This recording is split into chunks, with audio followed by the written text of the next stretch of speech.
Thank you for having me today. It's a pleasure for me to be here.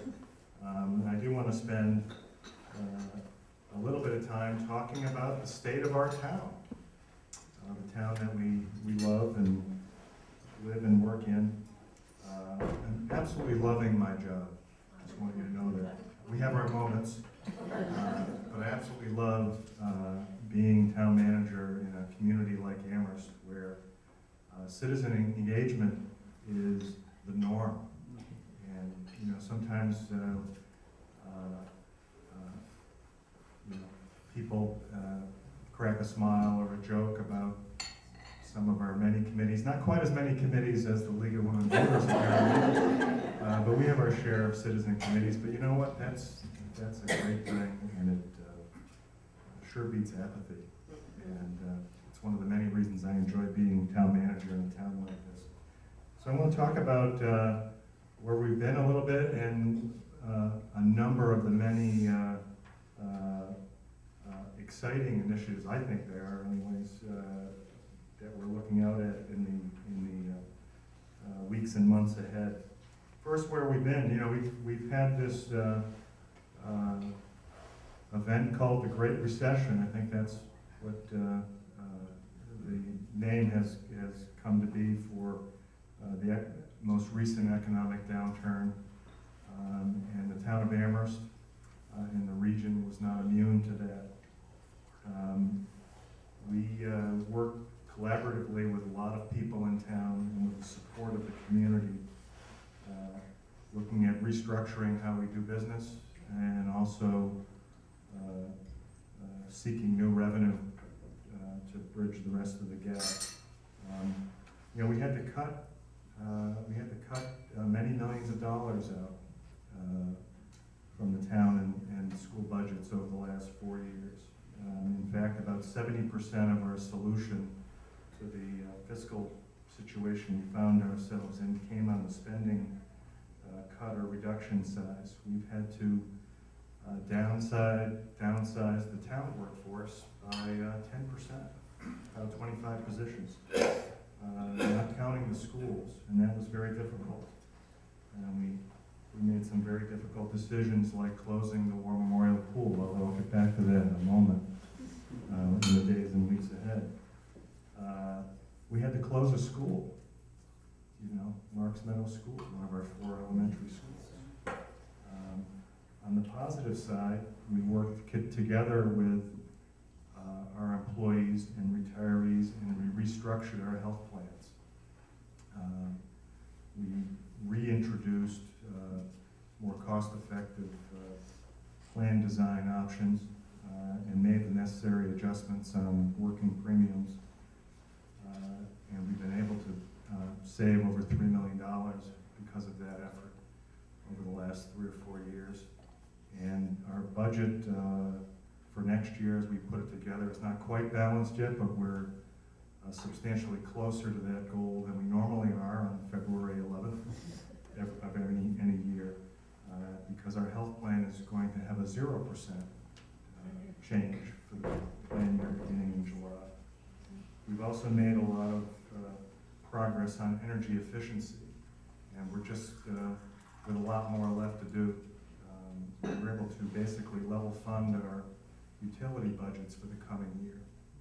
And when you see Ron Bahanowitz, our shared facilities director between the town and the schools, tell him how much you appreciate it, because he has done a tremendous job.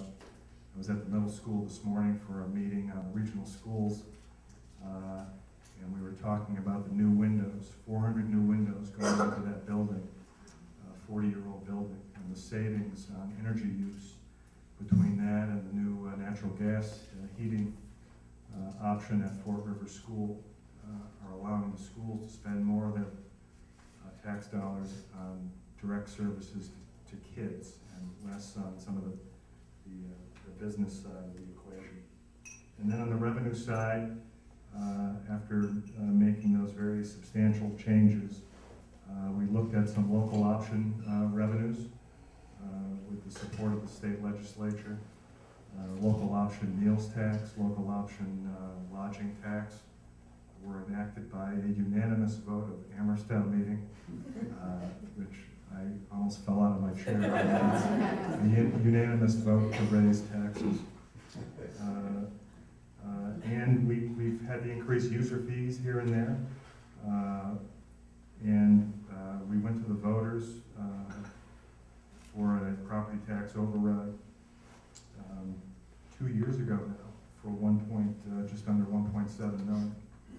And the combination of all of those things have put us back into balance in a much more stable place than we were a few short years ago.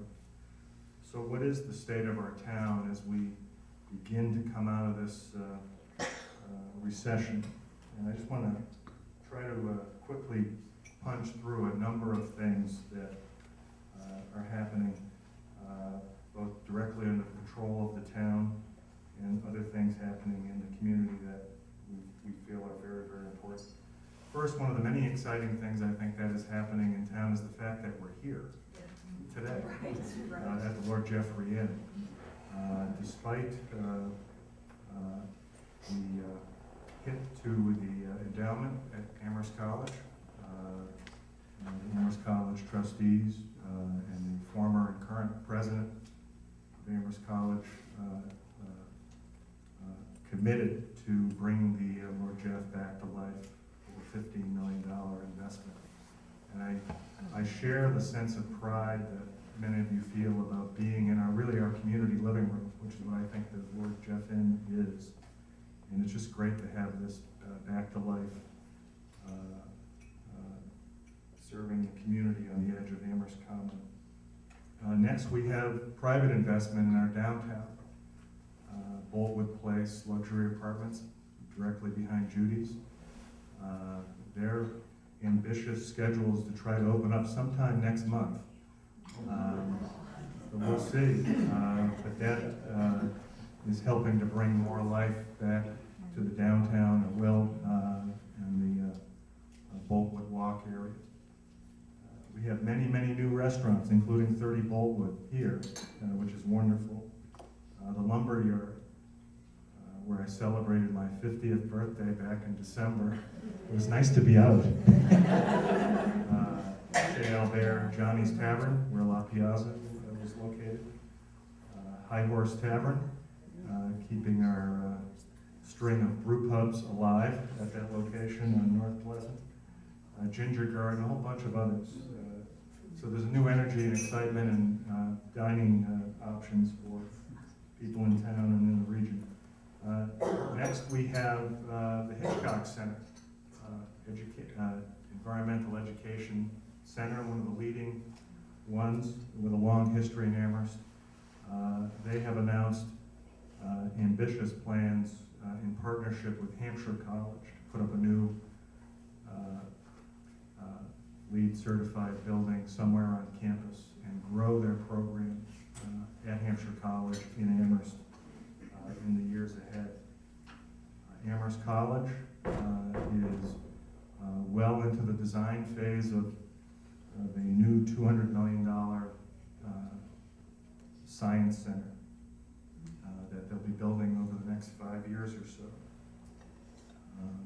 And they've been in collaboration with the town to help go through the many permit and other issues related to that. But it's very, very exciting to work with Amherst College and bring that leading edge science and research capability into the heart of campus. I'm continuing to work with the UMass leadership as they fine-tune their new campus master plan, guiding shorter-term objectives over the next 5 to 10 years, and looking out as far as 30 years for strengthening the facilities and programming on campus and its relationship with the town. We're also collaborating with the university on an updated transportation plan. One of the hats I wear is I'm the Town of Amherst representative on the PBTA advisory board, regional bus transportation. And so how that public transportation works in our community and in the Five College area is critically important. And UMass is partnering with us on updating a transportation plan. Why don't you say that you're the chair? Yes, I was nominated to become chair of the PBTA board at their January meeting, and it was perfect timing for me because it was just in time for some long-standing litigation to come to court over the tenure of the previous director. So I thank the board endlessly at my very first meeting as chair for this opportunity in 2012 to be the chair. But PBTA is vital in our region, transporting people and getting people to work, students to class, etc. And looking forward to that. Parking, I had some parking related comments as I came in today. You know that this past summer we unveiled what we're calling a downtown parking improvement plan. We've renovated the Spring Street lot, and yes, that concrete walkway on the south side, the main common side will be done before opening day at Fenway. That'll be done. We put in these new pay-by-space machines, so you don't have to trudge back to your car when you pay for time. And for the more technologically advanced among us, you can even pay for your space from your cell phone. I haven't tried that yet. But the whole point is to make it more convenient to come into downtown and do your thing. What else is happening? Here's an exciting thing. Ellen probably wants to stay in here, but probably not. Sewer extension master plan.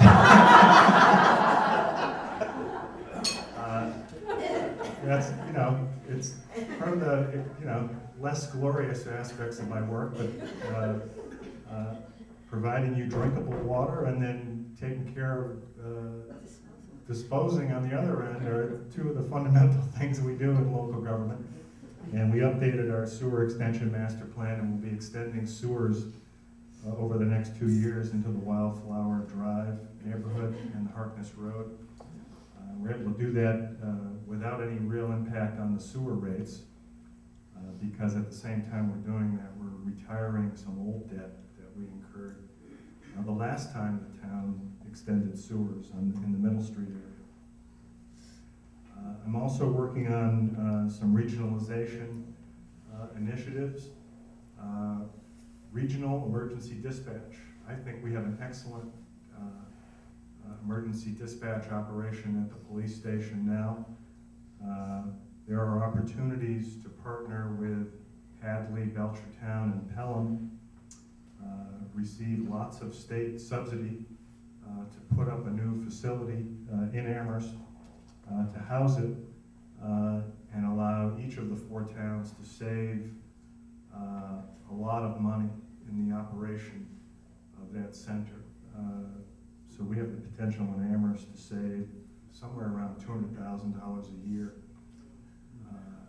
when we get there. And it's a lot of work because we have a lot of active interest on the part of these communities.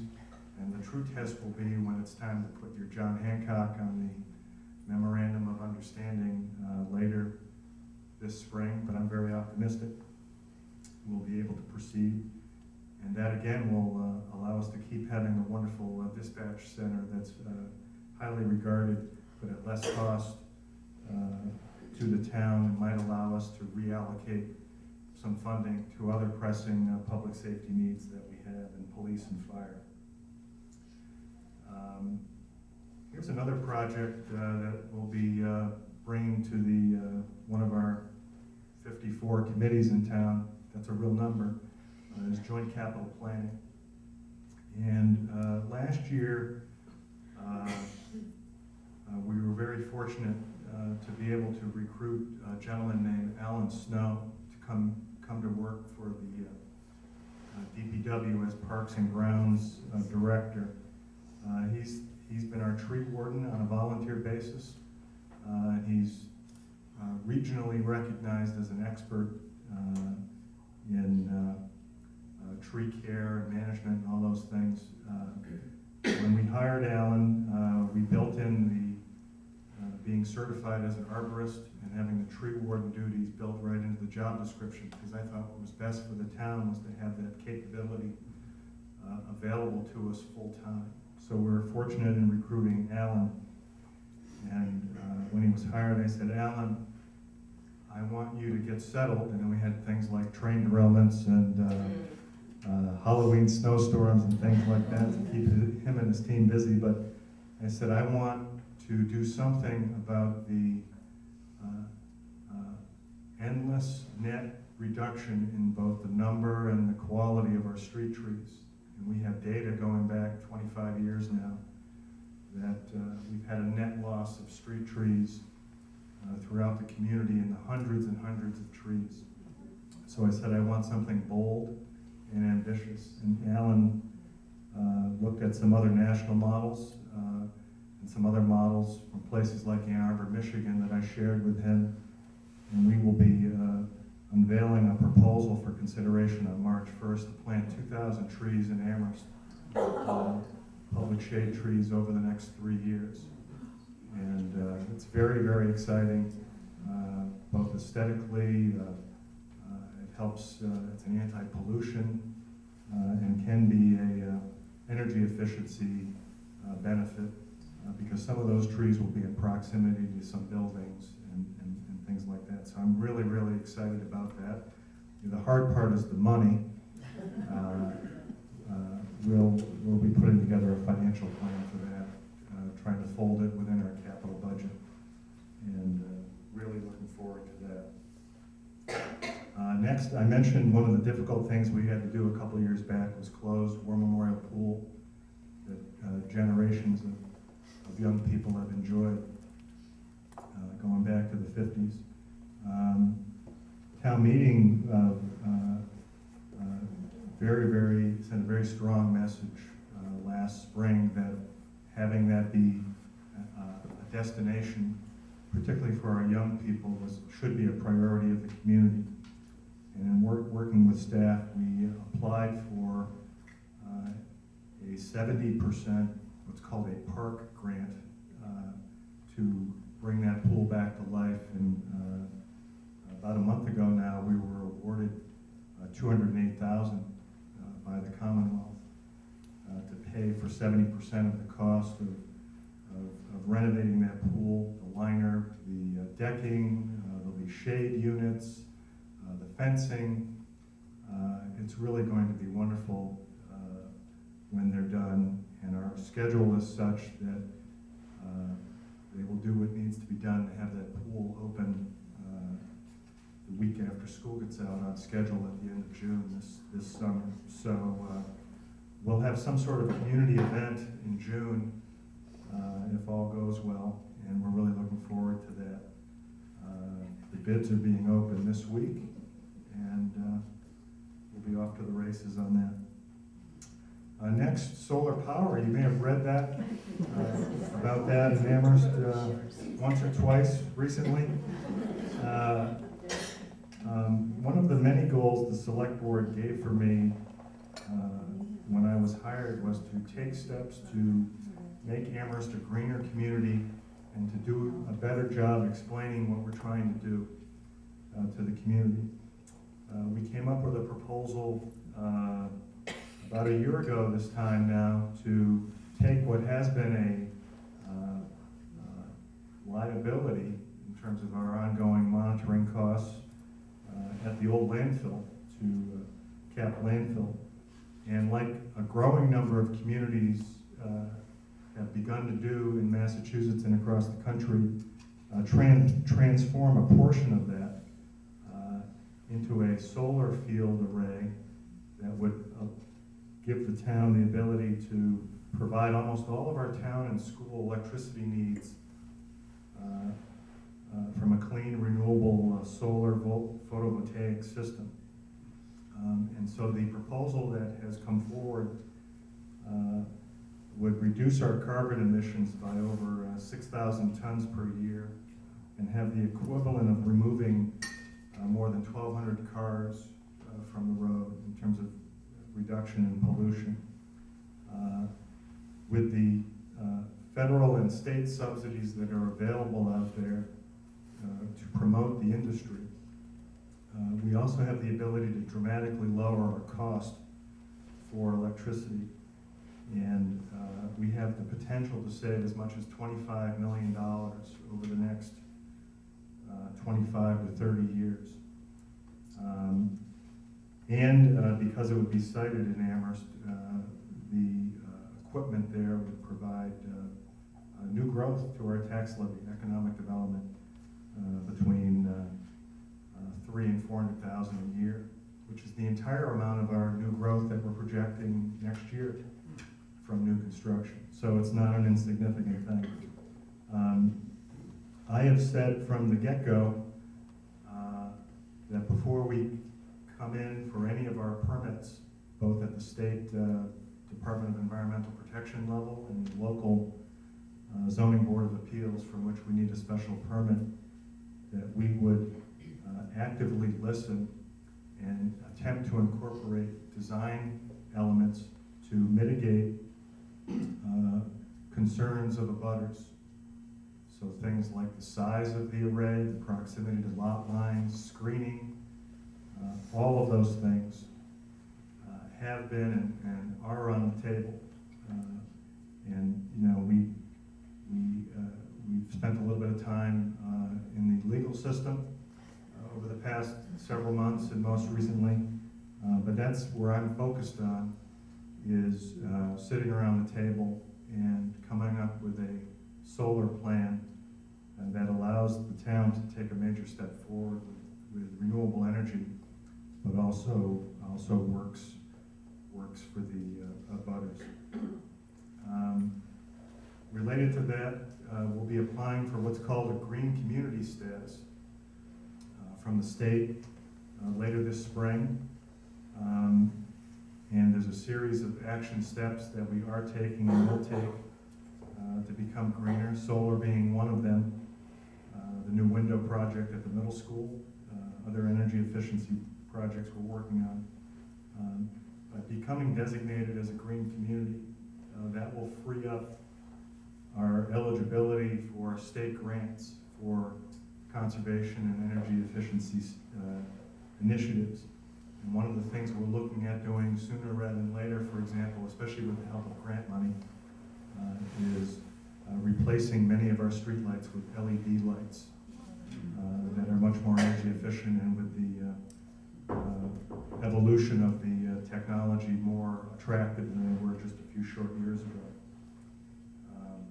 Next, we give this thing a fancy title, but there's a number of steps involved to really make it a reality on the ground. A program I call Safe and Healthy Neighborhoods Initiative. And the basic goal on that, there's a series of things, is to improve the quality of life in the various neighborhoods in town and those neighborhoods closest to the university campus. And I want to tell you a few things that are happening in the near term. I'm in the midst of recruiting a new building commissioner and should be able to make a job offer within the next 30 days or so. We are renewing and refocusing our mission of inspection services, protect our community, keep people safe, building occupancies and structures, but also be as responsive as we can be and provide clarity early on when people want to invest in their home or invest in commercial property or relocate their business to Amherst, that we become an active partner and problem solver, and the can-do model, not the can't-do, so that's important. We'll be having some zoning and town bylaw amendments that we're working on for the spring town meeting related to neighborhood quality of life issues, things like residential parking requirements and things like that, particularly for rental properties. I also just hired a code enforcement officer, which was a new position we added in the current year. That will allow our health, fire, and inspection services departments to be hopefully much more timely and responsive on code-related issues, sanitary, building, zoning, etc. We're trying to take the drama out of this coming year's budget, which will be a first in my 7 years in town. Keep trying to re-inject a little bit of drama, but we're trying, and that's we had some good news this morning at the regional schools about a way they're going to save another $100,000 next year. That should help us. So I apologize for trying to take the drama out of the budget, but that then allows us to really spend most of our energy over the next few months and at town meeting presenting a refined version of Village Center rezoning proposals. You know, that came to the November town meeting with a very robust debate and actually had majority support at the November town meeting. 60% of those present in November supported the amendments. Now in politics, that's a landslide. But in land use zoning under Massachusetts law, that's a defeat. Because zoning is meant to be difficult to change, which is a good thing, and requires a supermajority, 2/3 vote from representative town meeting to make those changes.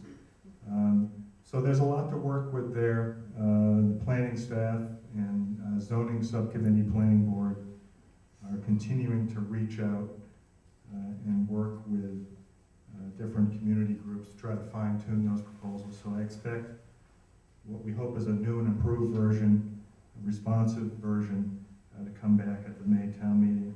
And that will allow us to hopefully take more action steps as a town to have the type of development which will occur in some way, and this is a way to help shape it, that we hope is consistent with the values that were articulated in the town's master plan. Another very exciting initiative we're working on is what's called a business improvement district.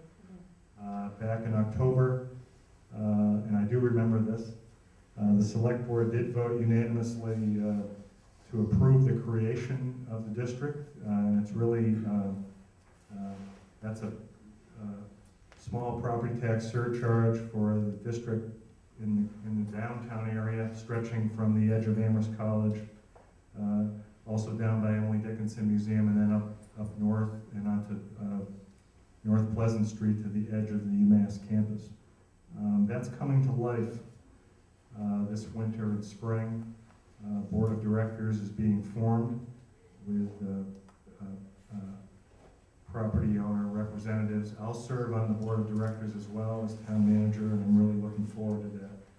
That's really going to help position Amherst and the downtown in terms of marketing and event planning and things like that. It's very, very exciting. Amherst, has been recognized rightly, I believe, as one of the best college towns in America. Tony Maroulis likes to say from the chamber, Amherst has a great combination of rural life and urban appeal.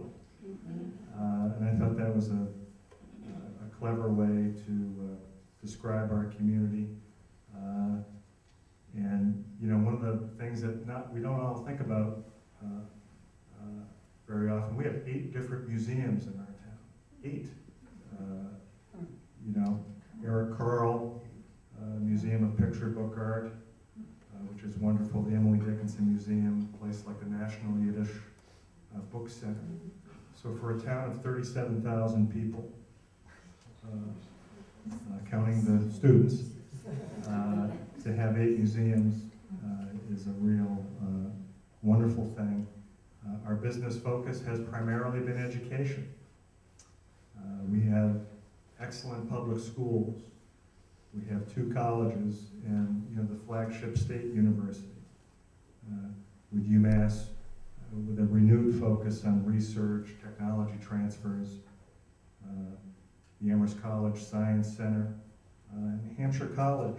I've had the pleasure of I've been town manager about 15, 16 months now, and when Chancellor Holland leaves, I'll be the longest serving leader of a major institution in town, which is kind of mind-boggling when you think about it. But I've had a great working relationship with my friends at the university, from the chancellor on down.